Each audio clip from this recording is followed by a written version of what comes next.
Good morning, Jason here, Birchfield Family Farm, Oxford, Ohio. I have an encouraging word for you today. This is from Mark 14. While he was in Bethany reclining at the table in the home of Simon the leper, a woman came with an alabaster jar of very expensive perfume made of pure nard. She broke the jar and poured the perfume on his head. Some of those present were saying indignantly to one another, "Why this waste of perfume? It could have been sold for more than a year's wages and the money given to the poor." And they rebuked her harshly. "Leave her alone," said Jesus. "Why are you bothering her? She has done a beautiful thing to me." You know, rarely are the thoughts, words, and actions of those around you going to line up with the radical new life that He is calling you to. Do it anyway. Break it. Their systems cannot contain you simply because the foolishness of God is wiser than the wisest things of man.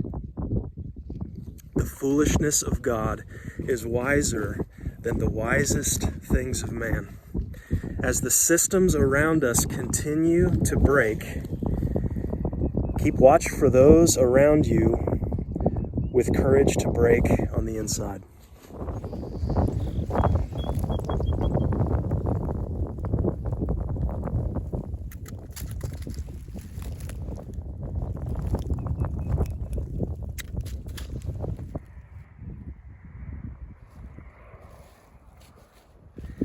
I'd say we are just about 2 weeks away here.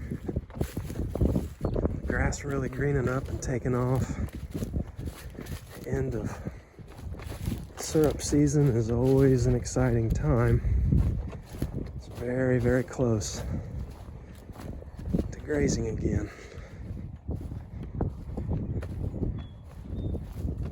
Out here in the pasture, flipping over some cow pies, what we do in our spare time, right? And check this out. Dung beetles. Yes. I am stoked to see that. We have had an extraordinary maple syrup season here this year on the farm. Just now on the tail end of things. Believe it or not, we're still running today. And after today, though, we don't dip back below freezing. At least not until the extended forecast. So I think today's probably it. Just over 400 gallons of sap collected, and that's definitely the most we've ever done. Pushing through that third and final boil. I think we're up to just over 8 gallons we've made of syrup so far. But yeah, it's been odd. It hasn't really run all through the season. We started just after Valentine's Day, and we're a few days, you hit 60 and 70, and then everything in the buckets starts to spoil.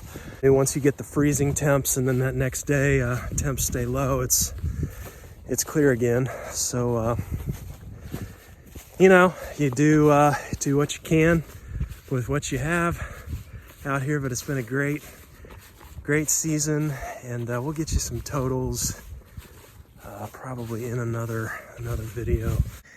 Okay, one of the things I really like to do this time of year is mess around with both our grapevine, Concord grapevine cuttings, trimmings, and also our elderberry. And these are prunings. Elderberry should have been done before now. It's starting to green out there a little bit, but it won't hurt it. What we've discovered is if, obviously grapevines, you want to prune heavy. You only get grapes on the new growth every year. And should have probably had this done in the middle of the winter, but that's okay. It'll still work. And I like to take these cuttings and find the bottom and just especially when it's wet like this, the ground, just gonna dig down, just plop them right in the dirt. No rooting hormone, no nothing. Grapevines, yeah, they don't always go, but these elderberries, wow. I mean, if you're thinking about you know, really establishing a good patch of elderberry and you have time, just get one, start out with one, and just prune them and propagate them every year. No rooting hormone, nothing. I mean, these things take extremely well when you're doing rooted cuttings. So we'll get several places around the farm where we've continued to propagate these over the years, and we'll stick these in the ground today here, and just something kind of neat to do with your prunings, you know, rather than chuck them. Well, kiddos are having a good time on the deer stand. We'll put these things in the ground. Always like to, when I do this too, just put them on the south side of a fence, and then when they start to grow, you know, especially on the grapevines, you want just that one main shoot. You want to train that one main shoot up the fence, and then every year, you know, let the grapes hang down off the fence, prune it back to that one main section. Yeah, so in the ground it took about 2 minutes, and you know, if they don't take, nothing lost, but if they do, got some additional vines there, additional elderberry bushes.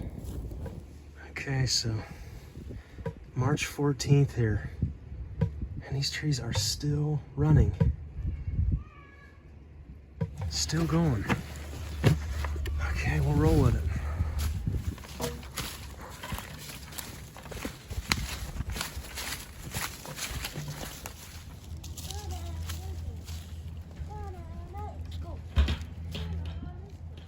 What you got? About half? Mm-hmm. That's really clear though. Nice. That run all the way to the back of the woods this year we named a crazy run. I can't say I will miss that much. Things coming to an end. I was thinking about it, you know, the sap season really achieved all three goals that we had, which were obviously to make delicious maple syrup for the family, to share and sell with the community,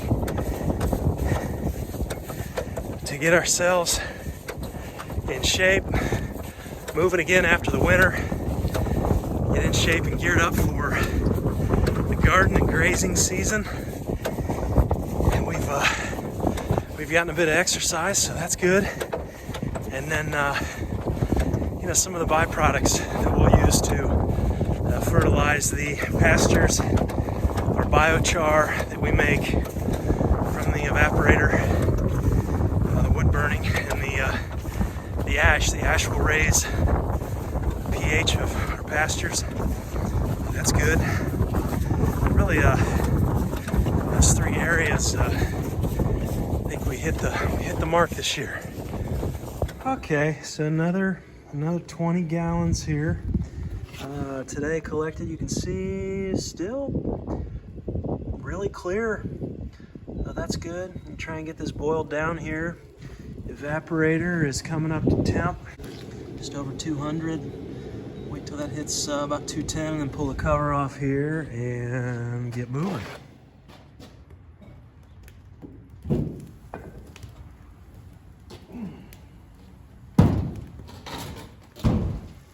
Okay, so just over 100 gallons in here now.